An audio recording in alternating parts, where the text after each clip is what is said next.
don't know if there's going to be anything done. However, there might be a news story about it. You might be in a newspaper. Your face might make it on the front page. But what else are you going to do with that? Your opinion doesn't matter because you're not stating who you think is the best candidate. Even though it's one vote, you have to remember it's an island. And all our votes for this one person makes a difference. This is the Inconvenient Truth Podcast with Callah Raji, where we give you the truth, no matter how inconvenient it may be. Well, just to change the topic real quick, it is around that time, around voting time. I don't really like to get into it, but what do you think about that? Like, I had this one girl, I saw on Instagram, she said she never ever voted in her life.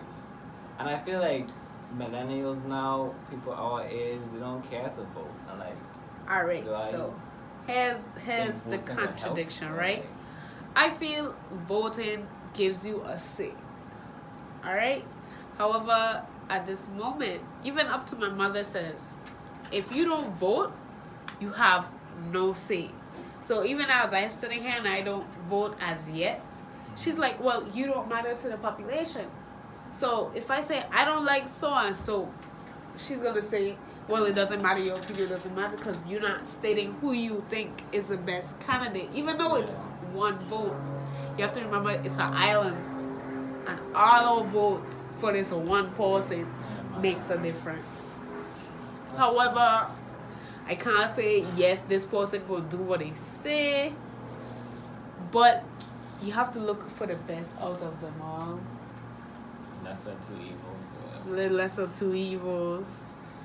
The one who ain't gonna steal the money. You have to look for the best. And some people have the true heart of our community, and others like the president of the U.S. Virgin Islands.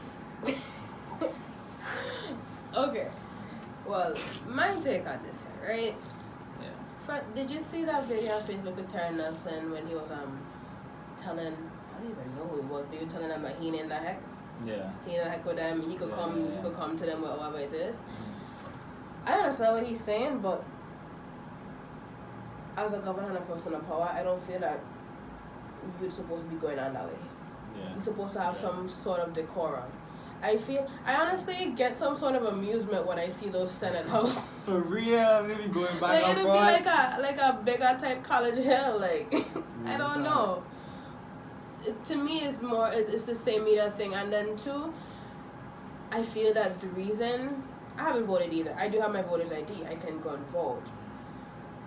But for some reason, I think we're not wanting to vote because it's wasted votes. Yeah, and it's like you vote, but like they gain there, like what are they going to happens? do? Yeah, Like, what are you they don't going see to the do? change, so it's like why do it type thing. Exactly, and it's like we've been screwed over so much times already. Like we just keep on seeing a pattern in the Virgin Islands culture, and it's like the people who just want to benefit themselves are coming in. It doesn't give us a drive to vote because honestly, I want to see my island better. I want to actually have some sort of system, some sort of.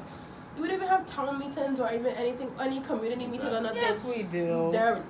You go to estate and try Callah community meeting. We've had at least one or two. Go around the field and try Callah community meeting. Just one or two here and there.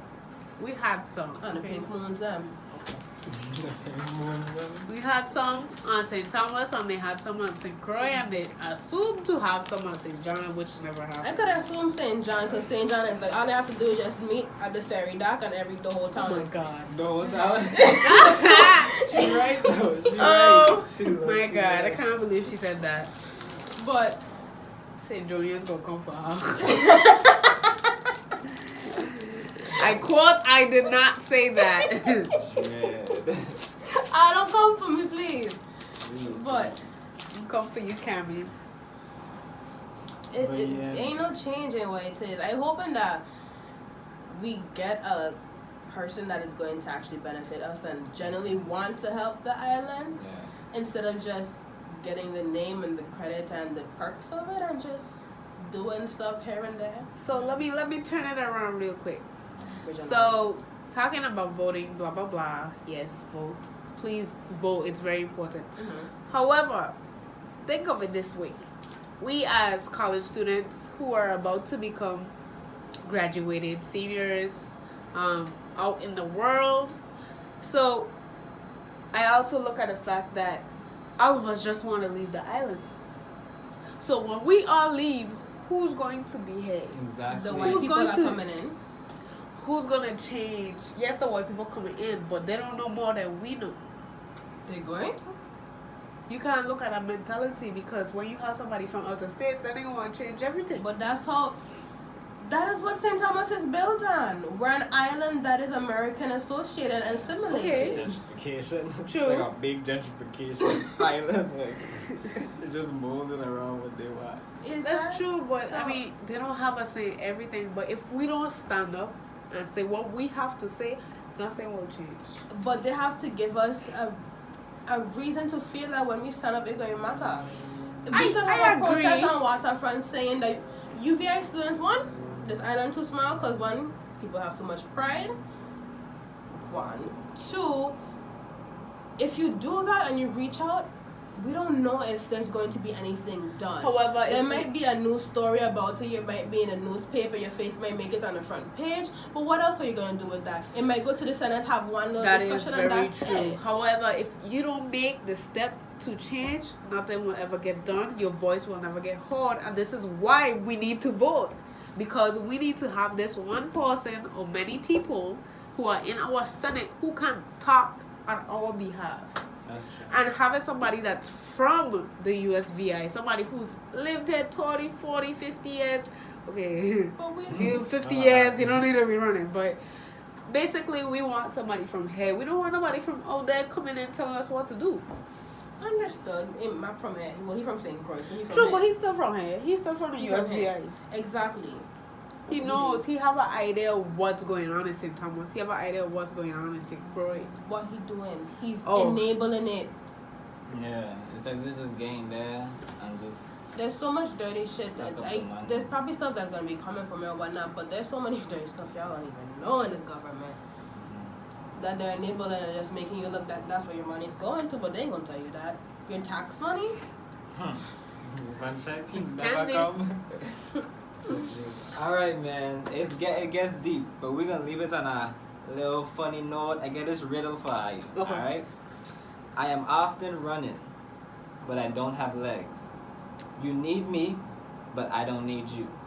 What am I? A fridge. See, with this riddle, I think there's a lot of different answers or whatever. I got water. So say it one more time. I am often running. Okay. But I don't have legs. You need me, but I don't need you. What am I? It would make sense if you said water. You said nose. Your nose is running? Oh, that's true. Oh, that's funny. Don't have legs. She's throwing shade at me because I'm also nasal. Shady. And then somebody else said time. Could be an answer too. Time is always running. You need time. That's true. But time doesn't need you. Yeah, time don't need me, but I need it to. I need it to. You need it. I need it to. I needed to graduate to. But yeah, it's been fun. It's been lit. This is the Inconvenient Truth Podcast with your boy Callah Raji. I thank my special guests for coming through. Kammi. Yes, I make yes, sure we had so much fun. Yeah, man. This is actually pretty fun. I like this. I like this. Let's see where this goes. All right.